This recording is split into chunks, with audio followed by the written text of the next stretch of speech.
Social anxiety disorder, like agoraphobia and OCD, PTSD and panic disorder, are symptoms of underlying high anxiety. Without the high anxiety that fuels your social anxiety, the social anxiety can't exist. And we've proven this tens of thousands of times with clients that we've cured. Clients who've got rid of their social anxiety completely and moved on to be completely anxiety-free. So how's the anxiety formed? Well, anxiety is formed in part of the brain called the amygdala. The amygdala is actually a pair of organs, and they work rather like an anxiety thermostat. They're the control centre of your anxiety. The amygdala receives data from the sensory organs around the body, the eyes, the ears, the nose, the mouth, and the skin. And this data is fed back to the amygdala, and the amygdala then responds by making a decision about how to respond, whether there's real threat present or not.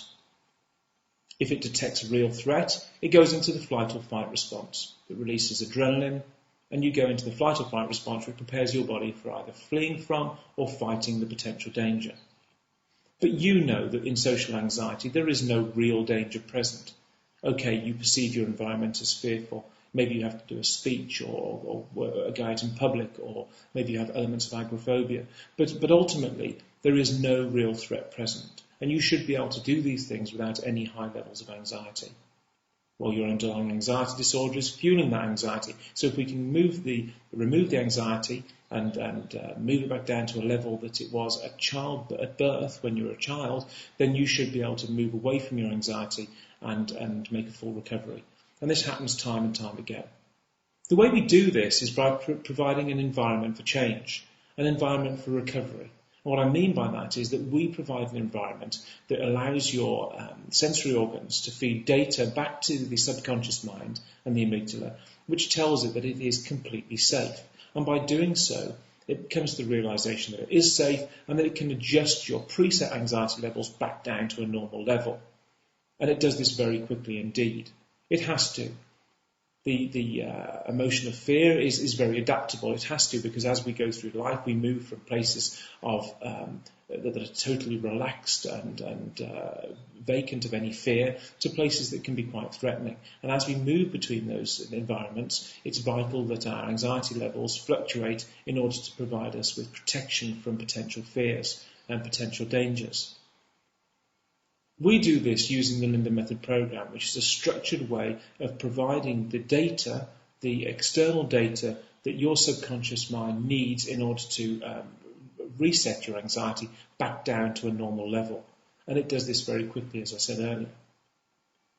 It's very structured, it's simple, it's fast, and it works every single time. It can't fail because it is the process that every recovered sufferer has followed to become completely cured of social anxiety. There are many devices out there that claim to be cures for social anxiety, but they're not. These things are superficial. Medication doesn't work. CBT doesn't work generally. In isolation, none of these things can work because they don't address this process, this subconscious anxious process that I'm telling you about now. They don't get to it. They don't get to it in a targeted or direct way.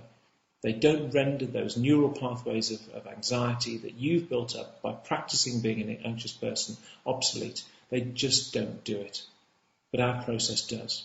And I hope you give us the opportunity to show you how therapeutic and how curative our process, the Linden Method, can be for you and your social anxiety disorder. Do cures for social anxiety exist? Yes, they exist here. And I hope you give us the opportunity to show you them.